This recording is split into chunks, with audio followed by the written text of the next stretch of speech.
Hi guys, kain po tayo. Ayan, meron po tayong. Ito po yung niluto ko kanina guys. Ito po yung kain ko. Tapos ito po yung ulam. Ayan. Ito po yung ay almusal ko guys. So, time po is 12:43 ng tanghali. So, ayan po guys. Kain po tayo. Ayan.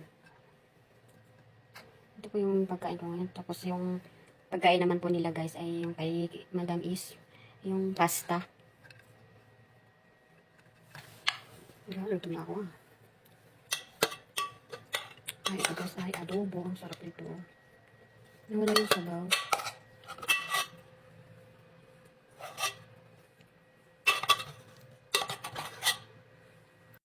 Guys, kahit po tayo, so hanggang kami lang ako. Sabi mo